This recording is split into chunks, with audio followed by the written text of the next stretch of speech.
Sarah had always imagined small-town life to be charming, a comforting balm after the hustle of the city. Siloam Springs, nestled in the Ozark foothills, seemed to offer just that. She envisioned cozy evenings, community events, and forging lasting friendships. Her new job as a daycare teacher at Little Sprouts was fulfilling in its own chaotic way. She was naturally outgoing and friendly, and it didn't long for her to strike up genuine friendships with a few of her colleagues, particularly Emma from the pre-K class and Mark, the affable school librarian.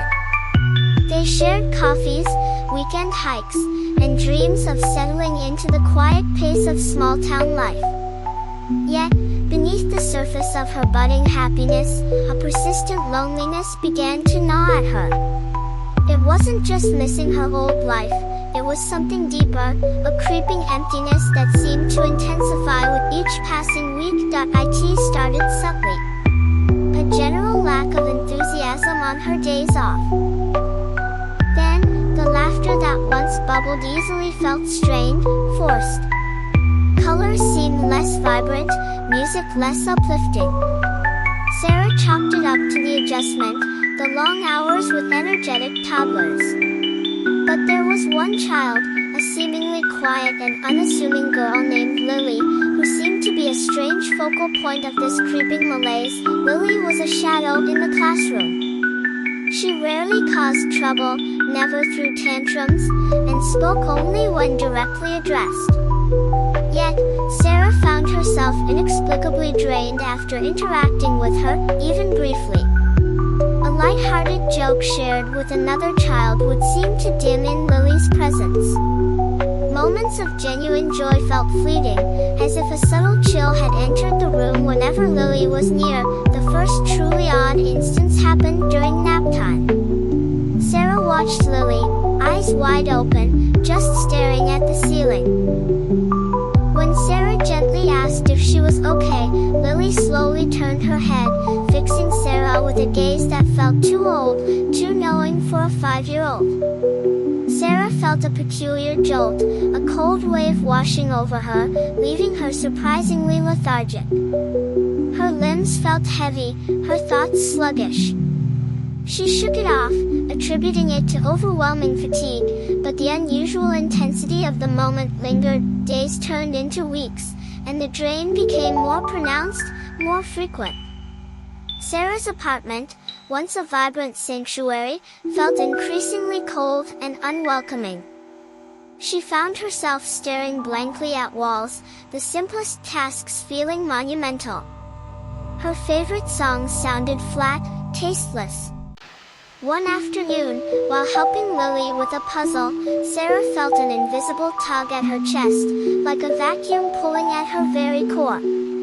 She gasped, a small, choked sound, her vision blurring at the edges, but Lily just continued placing pieces with unnerving precision, a faint, almost imperceptible smirk on her lips.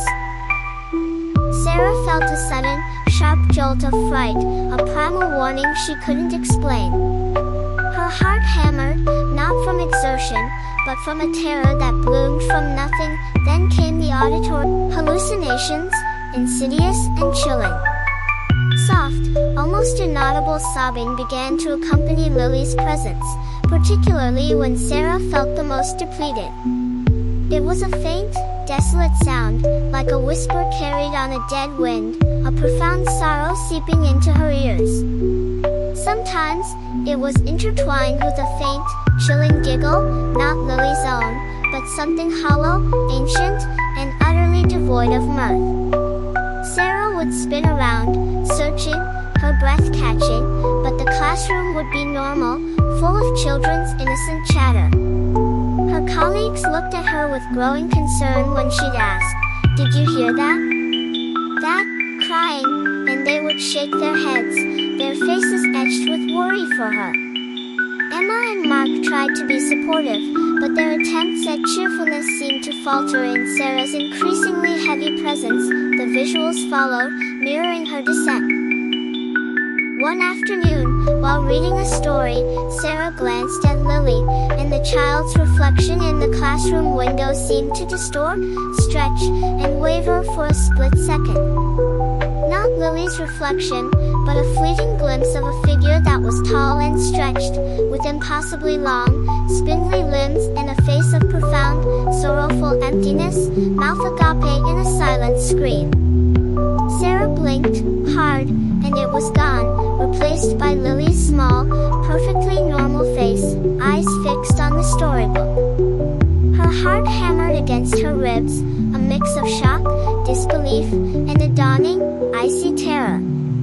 Her mind felt as if it were fracturing, unable to reconcile what she saw with what she knew to be real.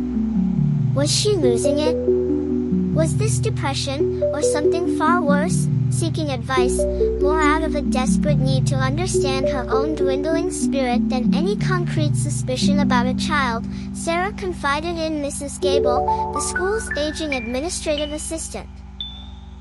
She spoke vaguely about feeling unusually drained and down, mentioning no names. Mrs. Gable, a woman with eyes that had seen many seasons of children pass through those doors, listened patiently. When Sarah mentioned the feeling had intensified over the school year, Mrs. Gable's brow furrowed slightly. "You know, dear," she said slowly, her voice barely a whisper, "that reminds me of something, a long time ago." She hesitated, a shadow passing over her face. "There was another teacher here, Miss Albright. Bright young woman, full of life. She had a student, a quiet little thing. After that child moved on to the next grade, Miss Albright, well, she just disappeared. No note, no word. They never found her." A cold dread washed over Sarah, more chilling than any of her recent visions. The pieces, however improbable, clicked into place with a sickening finality. Lily. The drain. The disappearance. It couldn't be, could it? Paranoia began to coil around her like a living, suffocating thing. Every glance from Lily felt like a physical touch, a cold hand reaching into her chest.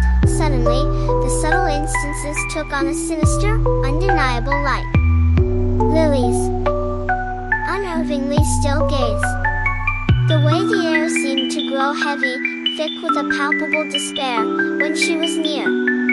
The almost imperceptible way Sarah's own joy seemed to leak away in Lily's presence, leaving behind a bitter, metallic taste in her mouth. Panic began to set in, a frantic, desperate energy fueling her. Sarah knew the school kept basic files on students. With trembling hands, her heart a frantic drum against her ribs, she sought out Lily's records, then, surreptitiously, any available past information. Old sign-in sheets, brief parent-teacher communication logs. She found mentions of other schools, other towns, always with Lily moving on after a single year. There were no alarming notes, no behavioral issues reported, just a blankness. A void in the documented history that mirrored the growing emptiness within Sarah, an abyss she felt herself being drawn into. She tried to find information about Lily's family, but it was scarce. A single mother, listed with a perpetually changing address, untraceable numbers. No other relatives mentioned. It was as if Lily and her mother existed in the periphery, leaving no lasting trace, only the echoes of vanished lives. As Sarah's mental state worsened, her friendships began to fray. Emma and Mark, initially concerned, found themselves increasingly uncomfortable. Sarah's unpredictable mood swings, her distant stares, and her disturbing questions about feeling empty or hearing things pushed them away. Their invitations for coffee became less frequent, their smiles more strained. Sarah saw the retreat in their eyes, fueling her isolation, but she was too consumed by her own unraveling to do anything about it. In a desperate attempt to find an explanation, Sarah first visited her primary care provider. She underwent a battery of tests, blood work, neurological scans, physical exams. But everything came back normal. Her provider, baffled by the lack of a physical explanation, referred her to a psychiatrist in the nearest city and a local psychologist. She meticulously recounted her symptoms to them: the inexplicable lethargy, the loss of joy, the increasingly vivid hallucinations. Both professionals listened with grave expressions, prescribing medications, suggesting coping mechanisms, and recommending therapy. But nothing worked. The medication brought no relief. The therapy sessions felt like pointless exercises in futility. How could they treat a mind that was being actively, supernaturally drained? The realization dawned with a chilling clarity: the little girl was the culprit. Their conventional wisdom was useless against the insidious, otherworldly force that was consuming her. This failure only deepened her sense of isolation and amplified her terror. The last few weeks of school were a torment. Sarah found it increasingly difficult to function. The joy leached from her step, her smile a mere facade, a grimace she barely recognized. Her mind was a kaleidoscope of fear, confusion, and a terrifying certainty. Was she truly being victimized by a child, or was this her own descent into madness, a descent Lily merely accelerated? The sobbing and giggling in her head grew louder, a chilling, discordant symphony that only she could hear, a soundtrack to her unraveling. Sometimes the giggles were her own, bubbling up involuntarily, unsettling her even more. One afternoon, during a quiet play session, the cacophony in her mind reached a fever pitch. An overwhelming wave of despair, so profound it was physical, crashed over her. The room began to swim, blurring at the edges. The vibrant colors of the children's toys faded to muted grays, then to shifting, impossible shadows. The innocent sounds of play morphed into the distorted, echoing wails of countless unseen children, mixed with a piercing, mocking laughter that scraped against her nerves.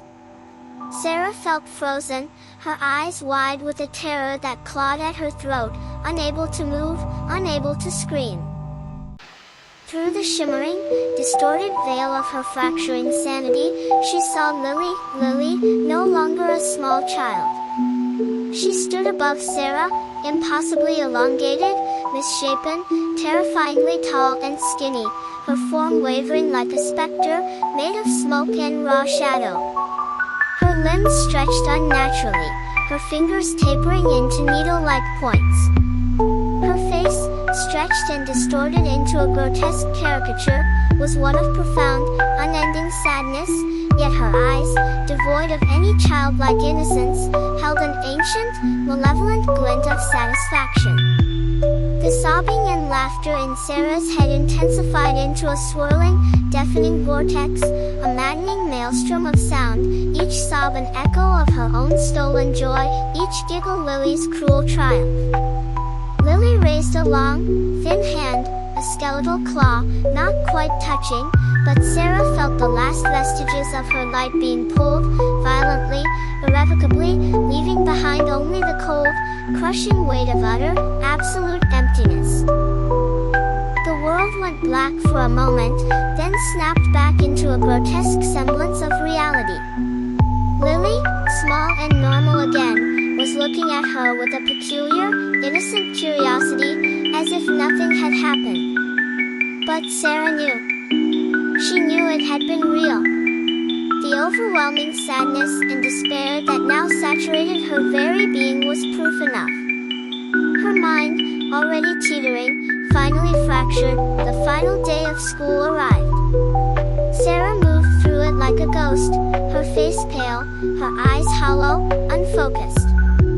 She responded in disjointed phrases, her movements stiff and jerky.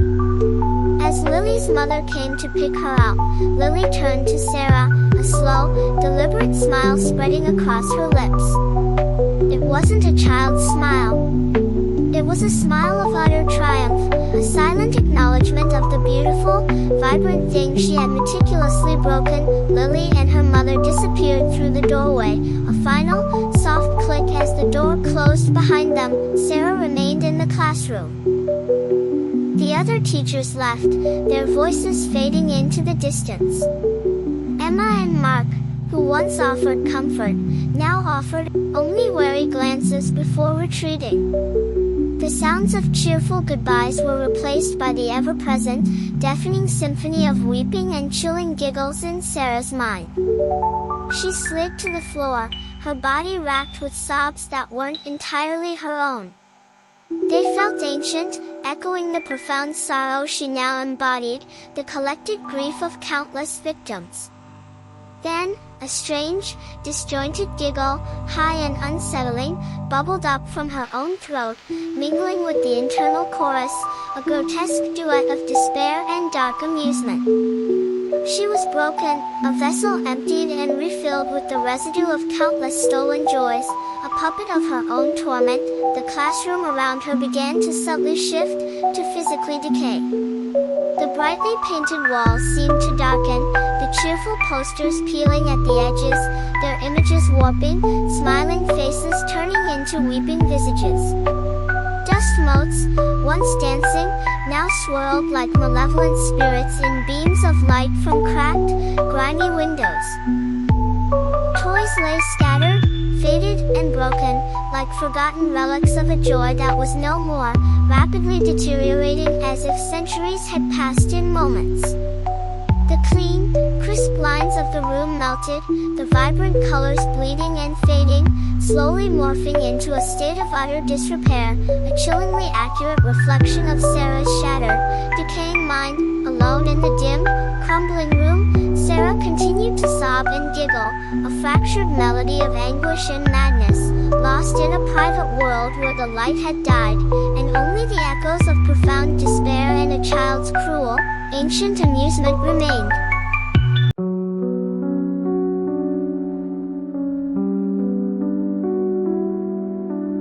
Flicker lights, they hum at night. Shadows stretch and twist in fright. Whispers crawl from unseen holes. Mind unravels, breaks and falls. Flicker lights, they hum at night. Shadows stretch and twist in fright. Whispers crawl from unseen holes. Mind unravels, breaks and falls. Echoed steps that lead nowhere. Breath hangs heavy in the air. Clock hands tremble, time's askew. Reality's a shattered view. Drip, drip, drip, the silence screams. Lost inside fragmented dreams. Walls are melting, faces stare. What is real when nothing's there?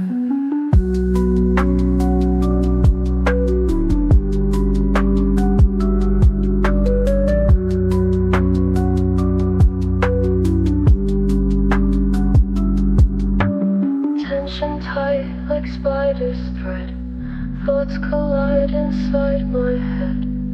Fingers claw at something cold, losing grip on what I hold. Room is spinning, colors fade. Memories begin to trade. Voices speak in tongues I fear. Every sound cuts crystal clear. Drip, drip, drip, the silence screams. Lost inside fragmented dreams.